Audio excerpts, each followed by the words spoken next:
The hospital's automatic doors slid open softly. Alina stepped outside, and the crisp morning air of Atlanta brushed against her skin like a quiet reminder. The faint scent of antiseptic still clung to her collar. She pulled her coat tighter, not entirely because of the chill, but more as a reflex, a way of holding herself together, a habit rooted deep within her. Gentle sunlight stretched across the front courtyard of the hospital. It wasn't harsh, nor was it faint, just quietly present, like a guest unsure if they were truly welcome. Alina walked slowly, one hand gripping the medical folder the doctor had just handed her. Inside were words that should have sparked celebration. No remaining cancer cells. A miracle. A second chance. The kind of news people prayed for. But instead of joy, Alina felt only a vast emptiness. A deep quiet stretching out in front of her. Behind her, the hospital buzzed with life, gurneys rolling, nurses calling, monitors beeping, life continuing, relentless. But around her? Silence. Perhaps the silence of survival, or maybe the echo of loneliness. She made her way to a stone bench near the exit and sat down. The cold seeped through her coat, but she didn't care. She just needed to breathe. She looked down at her hands, dry from sanitizer, nails clipped short. Hands that had once signed divorce papers. That had once held adoption papers no one had asked if she was ready for, and now they were no longer the hands of a cancer patient. But then, whose were they? A light breeze brushed the back of her neck, and with it came a memory unannounced, uninvited, when she was 7. She was a tiny black girl in an oversized, worn-out shirt, sitting alone at the edge of the playground. 2 white boys were chasing after a newly adopted puppy. Their adoptive mother stood a distance away, calling out to them with open arms and a radiant smile. Alina watched them, pretending not to care. Pretending the ache in her chest was just hunger. She had learned to be silent very early on, not out of fear, but as a means of survival. Alina had once been adopted by a couple who couldn't have children. But then one day, they had kids of their own, twins. After that, everything slowly began to change. They stopped reading with her as often, stopped saying goodnight. There were no more birthday cakes. And eventually, they treated her like an extra piece in a family that no longer had room for her. They kept her until she was 11, long enough to say they had tried. Then she was back in the orphanage, social workers, scheduled check-ins, rooms that never truly belonged to her. Alina blinked, pulling herself back to the present. A mother passed by, pushing a stroller, humming softly. The baby's pink hat bobbed with each step. Alina watched them until they disappeared behind the garden wall. Not out of jealousy, just a quiet sense of unfamiliarity, as if scenes like that belonged to a different movie, one she wasn't part of. Her phone buzzed. A message from her therapist. "Thinking of you today. 1 step at a time, okay?" Alina didn't reply. Not yet. She looked down at the sidewalk. A crushed soda can lay near the bench. A small group of pigeons pecked at invisible crumbs, flapping wildly whenever someone walked by. One of them had a limp, but still, it hobbled along after the others. That's how she felt now. Not whole, not healed, but still moving forward. She had never truly wanted to die. Even when the diagnosis came, early-stage cervical cancer, discovered by chance during a routine checkup, Alina didn't feel fear the way people often expect. What she felt was exhaustion. A bone-deep weariness from years of being the one not chosen. She had been married once. Eric. A man who loved her humor and resilience. But when their attempts to have children failed, and then the illness appeared, something in their relationship cracked. He didn't leave her because of the cancer. Not exactly, but he left because he realized they couldn't build the kind of family he had always dreamed of. She had once said to him through tears, "I've been abandoned too many times already. Please don't make me go through it again." He stayed another 6 months, maybe out of guilt, maybe out of duty. Then one day, he quietly packed his things, left his wedding ring on the kitchen table, and walked away without looking back. Alina pulled out the test results again, reading them as if to memorize the joy. No cancer cells detected. Pap smear, negative, recommendation, follow-up every 6 months. She folded the paper and slipped it into her bag. That was all the future anyone promised her, 6 months at a time. Her doctor had smiled brightly this morning, eyes behind round glasses gleaming with joy. "Alina, your body's responding beautifully to treatment. You've beaten it. Celebrate." Celebrate. She knew how to throw a party, how to choose flowers, decorate, bake. But to truly celebrate? That required someone to celebrate with. A we. A real home, where laughter echoed not just the low hum of the refrigerator in the middle of the night. A gentle voice cut through her thoughts. "Ma'am, are you okay?" Alina looked up. It was a hospital janitor, probably in his 60s, with kind eyes, pushing a trash cart past her. He had stopped. She smiled softly. "Yes, I'm just taking a moment to breathe." He nodded, glancing at the folder in her hands. "Good news?" She nodded. "The cancer's gone." His smile lit up, warm and wholehearted. "Well, that's wonderful. Congratulations." Alina's eyes stung. Not because of what he said, but because it was the first time someone had simply said congratulations without adding a but. "But stay careful." "But it could come back." "But..." The old man tipped his hat politely and continued on his way. She sat a little longer, staring at the hospital behind her. One day, she wouldn't need to come back here anymore. No more follow-up appointments. No more whispered prayers in waiting rooms. But today, she stayed. Not out of fear, but to mark this moment. A quiet line drawn between before and after. And in that silence, something stirred in her memory. She was 10. Living in a foster home, sneaking down to the kitchen at night, not because she was hungry, but to sit near the soft hum of the refrigerator. It felt like a quiet friend. She'd wrap herself in a kitchen towel, pretending it was a blanket, imagining she was in a little cabin somewhere in the mountains, far away from the world. She would whisper stories to herself. Stories about a woman who grew up and had a home where the lights were always on. A woman who adopted a child who had once been broken. A woman who cooked dinner every night, not out of obligation, but because someone was waiting for her to come home. Back then, she used to promise herself, "One day, I'll be that woman." The wind shifted. A leaf drifted down and landed near her foot. Alina bent down, picked it up, and turned it slowly between her fingers. Behind her, a nurse stepped out of the hospital doors and called out, "See you next week, Miss Jenkins." That name? Jenkins. It was still on her birth certificate, baby girl Jenkins. No real name, just a label. She thought back to her adoption file.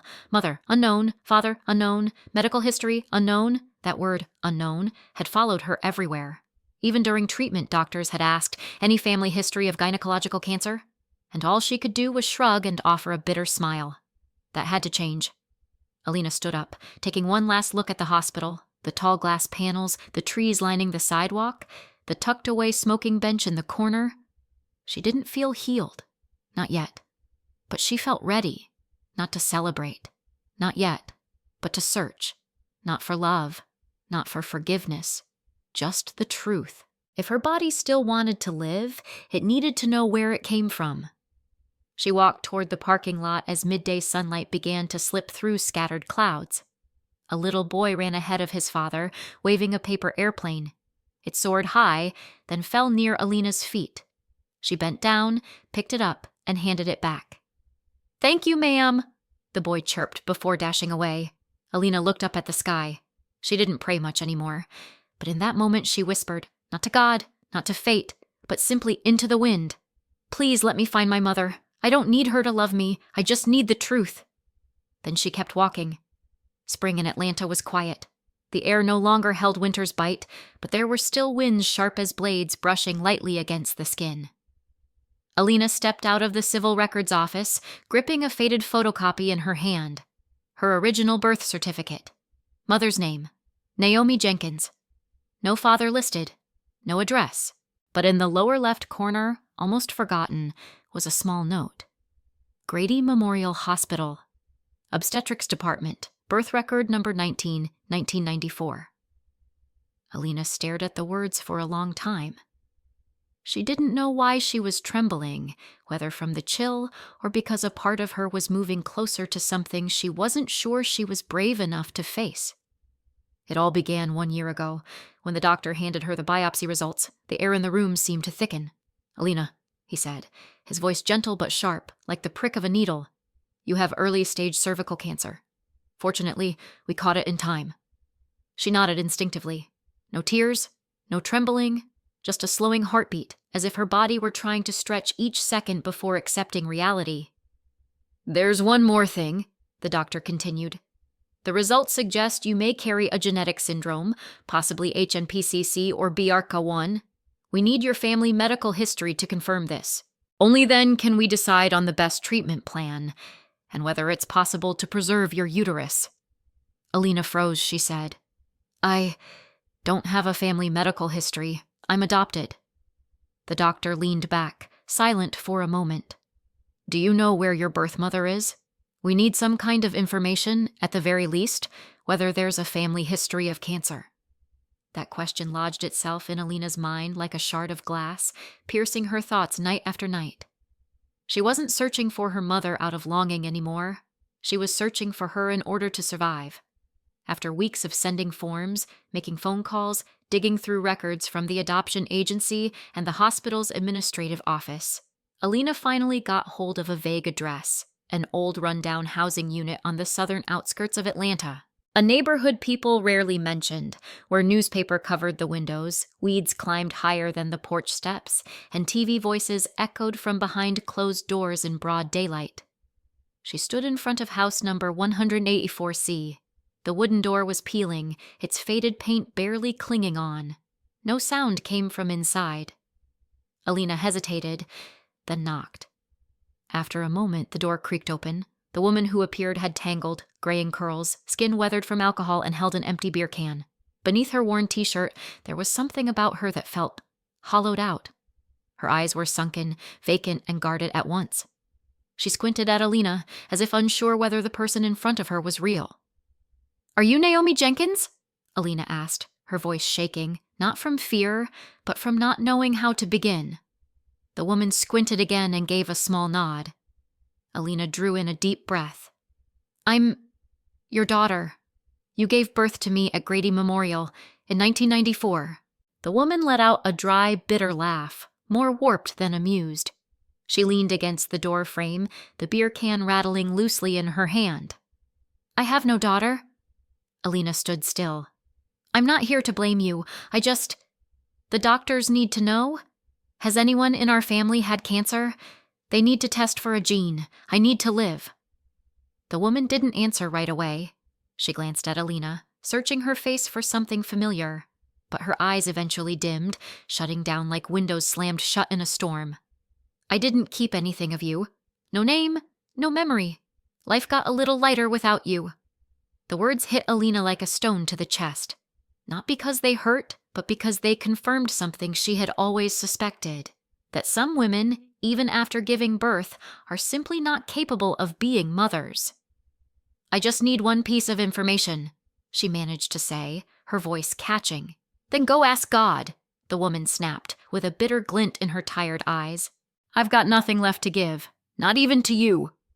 The door slammed shut. There was no click of a lock, but there was no hope of it opening again either. Alina stood before the rusted gate. Cold wind slipped through her collar, carrying with it the distant laughter of children playing across the street and the blare of a school bus horn. Life was moving on. But for her, the world felt hollow. She didn't cry. She just sank down onto the steps, head resting on her knees, still clutching the crumpled birth certificate in her coat pocket. For the first time in her life, she felt like a ghost, belonging nowhere, bearing no name in anyone's heart, living in no memory of the woman who gave her life. That afternoon, Alina drove home in silence. The streets of Atlanta shimmered under the glow of streetlights. Through the car window, she glimpsed families at dinner, warm golden light spilling from their windows. She imagined that maybe, just maybe, if her mother had held on to her a little longer, just a little longer, things might have been different. Some part of her had hoped Naomi would say, "I couldn't raise you, but I've always thought about you." But no, Naomi Jenkins had kept nothing, not because of poverty, but because her own wounds had corroded even her ability to love. That night, Alina came home and turned on the kitchen light. She opened the fridge and poured herself a glass of water, then stood still in the quiet kitchen, the white light casting soft shadows on the ceiling. Slowly, she sat down on the floor, holding the glass in both hands, her eyes staring at nothing in particular. A question echoed in her mind. Then who am I? No father, no mother, no children, no one waiting for her to come home. But then very slowly, she placed a hand over her chest, feeling the rhythm. She was still here, still breathing, still alive, and that life, though not born of love, could still be carried forward through love. A thought passed through her. If she couldn't be a mother, then I will learn how to be one. I won't let love die inside me. Alina stood up and grabbed a piece of paper and a pen. For the first time in months, she wrote 2 lines. A mother doesn't have to give birth to her child. She only needs to learn how to love them right. She no longer waited for her birth mother to love her. Instead, she began learning how to love and to give that love away. 3 months after meeting her birth mother, Alina officially submitted her adoption application. Not because she wanted to replace something missing in her life, not to fill a void or to heal old wounds, but because, for the first time, she believed that love didn't need to come from blood to be real. She began that journey with one simple question during her adoption counseling session. I want to love a child the way I once wished to be loved. Is that enough to begin? The counselor, a middle-aged woman with kind eyes, smiled warmly. Yes. Sometimes the ones who've gone without love are the ones who know how to give it most completely. The application was sent. The interviews happened. Alina answered every question with a level of honesty that surprised even herself about a lonely childhood, a failed marriage, the illness that nearly took away her ability to become a mother, and the birth mother who had rejected her like she was shedding part of her own past. No hiding, no justifying, because real love had no need for masks. Then, one October afternoon, the call came. We have a 5-year-old white girl. Blonde hair, pale skin, currently waiting for a long-term adoptive placement. She's a bit fragile, mild asthma, allergic to dairy and cat fur. But she's very sweet. She hasn't been placed yet because... The caseworker paused. Because people worry her medical history will bring complications, and because she's very quiet. But when she smiles, you'll understand. Alina didn't hesitate. I'd like to meet her. Their first meeting took place in a cream-colored room at the foster center. There was a small rocking chair, watercolor paintings taped to the wall, and a box of broken crayons on a low shelf. The little girl sat alone by the window, holding a worn brown teddy bear with a patch over one ear that looked like an old wound. Alina stepped in, her heartbeat slowing, not out of nerves, but because, for the first time, she realized something clearly. Sometimes love arrives before you even know what to call it. Hi there, she said softly, sitting across from her. My name is Alina. The girl didn't speak. She just looked at her with pale blue eyes, deep and still like a forgotten lake. Not scared, not guarded, just quiet. I heard you like to draw. The girl gave a small nod. Alina offered her a brand new box of colored pencils. A little gift. Not to start anything, just to draw something that makes you happy. The girl took them. And for the first time in Alina's life, she saw the faintest light, fragile but real, break through the ice within her. A smile. Slow, shy, but heartbreakingly true. The day the little girl officially came home, a soft rain began to fall. Alina helped her into the car, still unsure of what to call her. She glanced over and asked gently, "Can I know your name?" The girl lowered her head and whispered, "Grace." Grace. A simple name, but to Alina, it felt like a blessing dropped quietly into her life. From that day on, her apartment was no longer silent.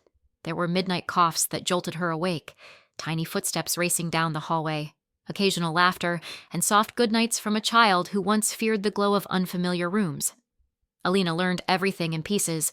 Grace was allergic to peanuts, hated high-collar sweaters, loved raw carrots but refused to eat them cooked, was terrified of fire truck sirens, often dreamed of being lost. And each of those details, Alina didn't remember out of duty. She remembered them because her heart was beginning to worry the way a real mother's would.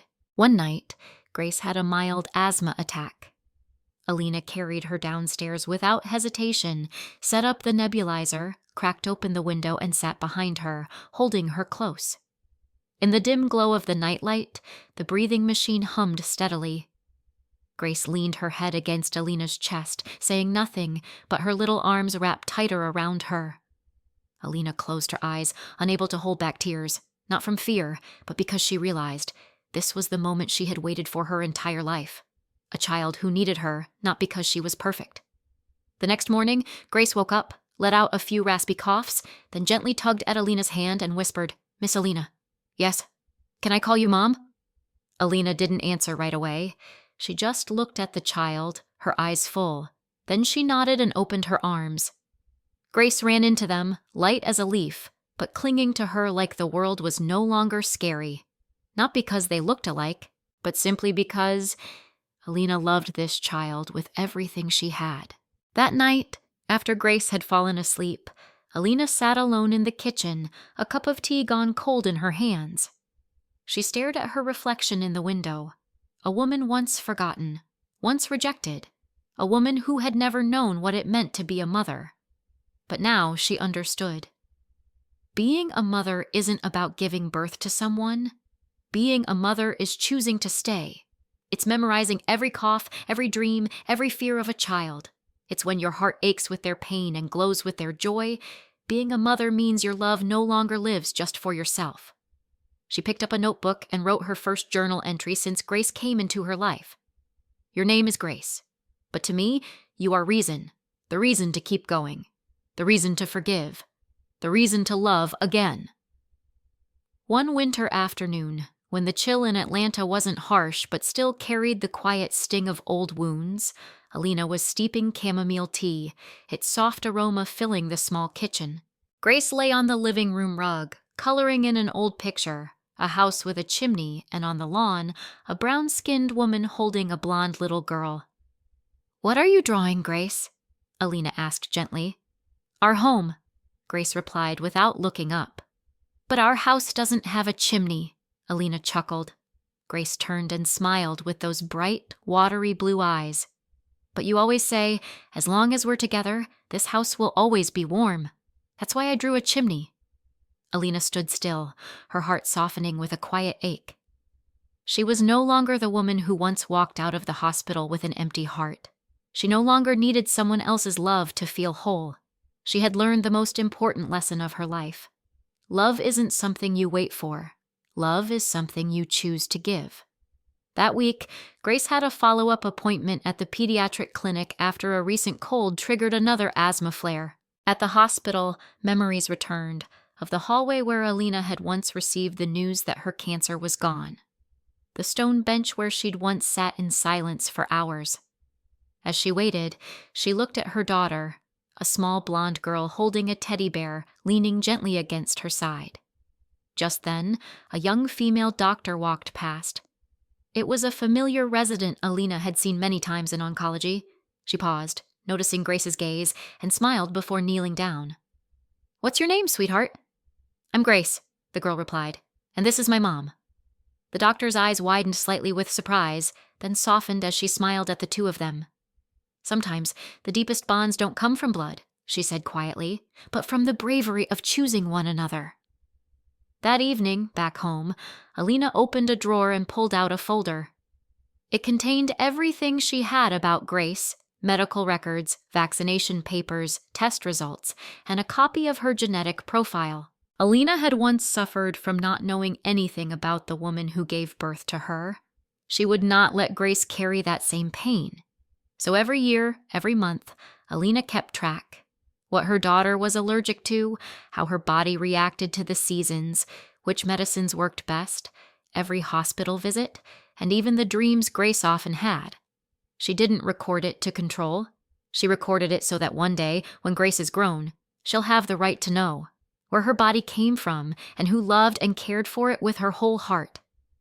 One evening near Christmas, Grace brought a piece of paper and placed it in front of her mother. "Mom, read this," she said, cheeks flushed pink. The paper was titled, "My Christmas Wish." "I wish my mom will always be healthy. I wish my mom will never feel alone like she told me she once did. I wish that when I grow up, I'll be a mom too, just like my mom is to me now." Alina couldn't hold back her tears. She wrapped Grace in a tight embrace, speechless for the first time. In that hug, all the old wounds, the foster parents who let her go, the birth mother who turned her away, the nights curled up on a kitchen floor suddenly felt like they belonged to another lifetime. Because now, she was living a new one. That night, after Grace had fallen asleep, Alina took the first photo they had ever taken together from its wooden frame, turned it over, and wrote on the back, "Blood may give us life, but only love can give us a home."